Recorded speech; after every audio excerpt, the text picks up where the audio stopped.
Assalamualaikum warahmatullahi wabarakatuh. Let me introduce myself. My name is Sofia Nurrahma. I come from Ciamis. Salam sehat untuk kita semuanya.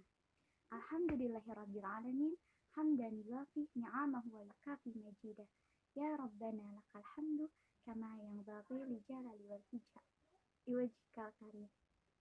Pertama-tama dan yang paling utama, mari kita bersyukur atas kehadiran Allah Subhanahu wa Ta'ala yang telah memberikan bantuan dan kesempatan agar dapat melaksanakan presentasi ini.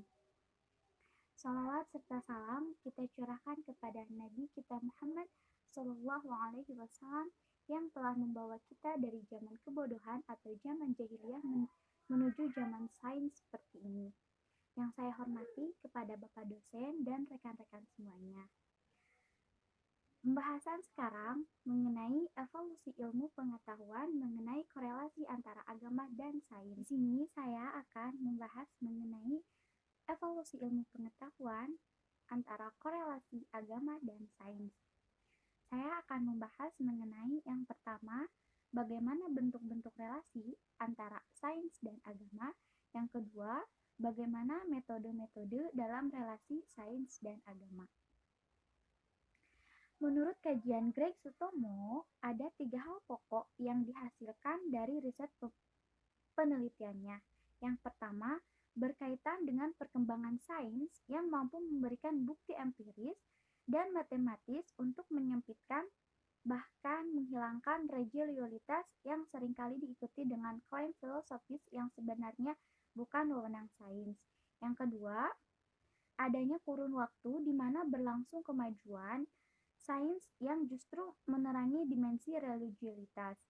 Meskipun bukan diartikan bahwa iman, wahyu, keberadaan Allah, dan dimensi religiositas lainnya dianggap selesai. Yang ketiga, kemajuan sains ternyata juga memberikan pekerjaan rumah yang tidak sedikit dalam rupa-rupa problem filosofis dimensi religius iman dan wahyu bagi filsafat ketuhanan.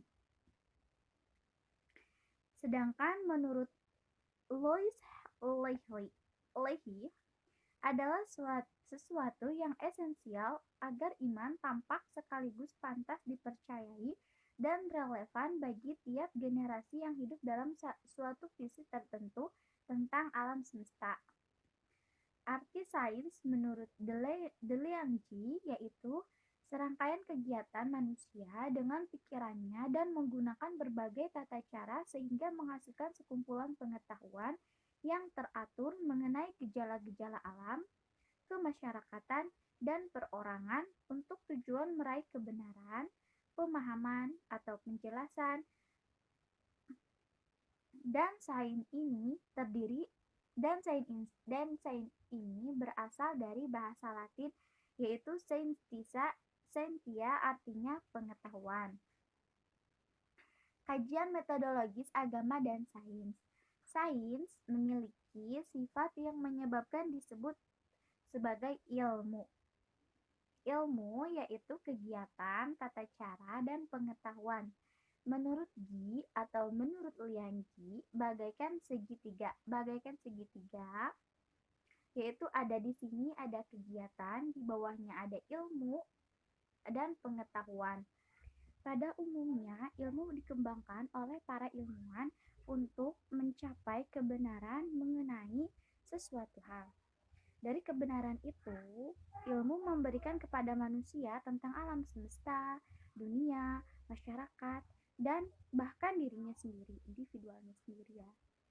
Menurut Barbour, menyebutkan bahwa kesamaan metode sains dan agama dalam 3 hal. Ada dalam 3 hal ya. Yang pertama yaitu hubungan pengalaman dan interpretasi.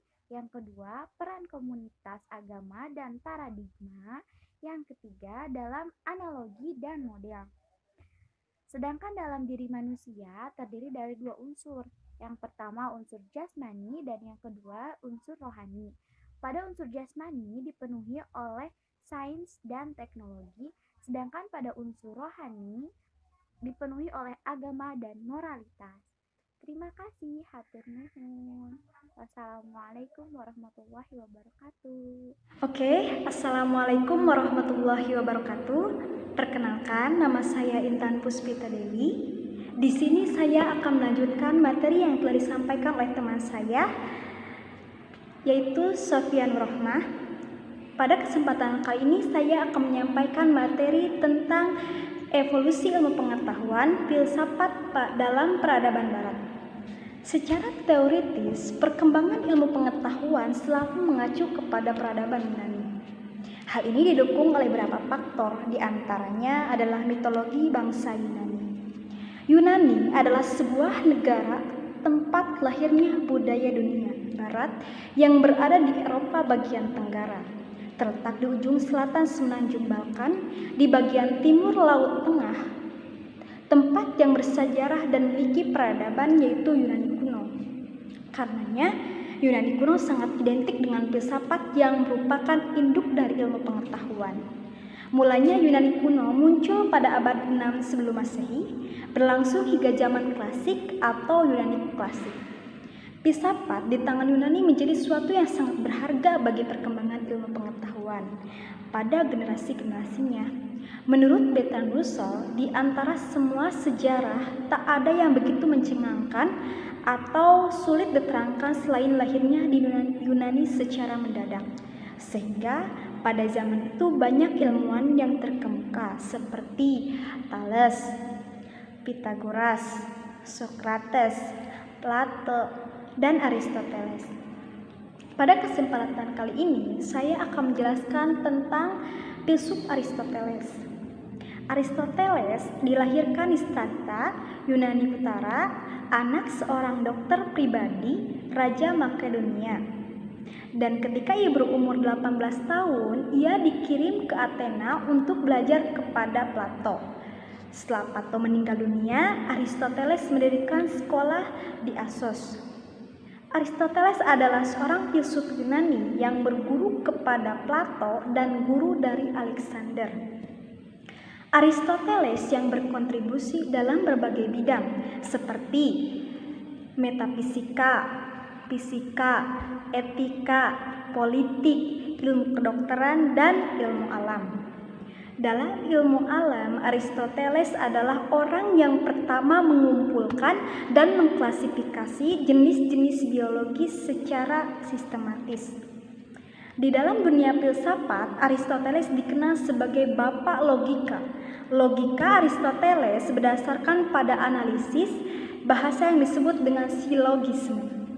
Ia juga terkenal sebagai logika tradisional dan sebagai pengantar pada logika modern. Bagi kaum santri mungkin ini disebut dengan ilmu mantik. Aristoteles adalah orang yang percaya dengan adanya Tuhan. Pengaruh ilmu pengetahuan Islam atas Eropa yang sudah berlangsung sejak abad ke-12 Masehi itu menimbulkan gerakan kebangkitan kembali Renaissance pusaka Yunani di Eropa pada abad ke-14 Masehi. Perkembangan pemikiran Yunani di Eropa kali ini adalah melalui terjemahan-terjemahan Arab yang dipelajari dan kemudian diterjemahkan kembali ke dalam bahasa Latin. Karya-karya ilmiah Aristoteles diantaranya yang pertama karya yang populer seperti syair-syair, puisi, roman, dan dialog-dialog. Yang kedua yaitu karya filsafat dan sains seperti logika, filsafat alam, psikolog, biologi, dan filsafat. Teori gerak berlangsung antara dua hal berlawanan, contoh antara panas dan dingin. Analisanya ada aksi dan potensi. Dari potensi menjadi aktual. Adanya 4 penyebab potensi menuju aksi. Yang pertama, penyebab efisien yaitu sumber kejadian, faktor yang menjalankan kejadian. Contohnya, tukang kayu yang membuat meja. Yang kedua, penyebab final yaitu tujuan yang menjadi arah kejadian. Contohnya, meja makan dibuat untuk makan. Yang ketiga, penyebab material, bahan dari mana benda dibuat. Contohnya, meja makan dibuat dari kayu. Yang keempat, penyebab formal yaitu bentuk yang menyusun bahan. Contohnya, bentuk meja ditambah pada kayu sehingga kayu menjadi sebuah meja. Tubuh manusia hingga 88% terkandung air. Dan Thales berkata, dunia juga berkandung dengan air. Dari lahirnya Isaac Newton berkata, kalau bicara alam, jangan bicara dengan sebab yang jauh. Kalau dalam filsafat itu sendiri, sebab adalah dekat. Terima kasih.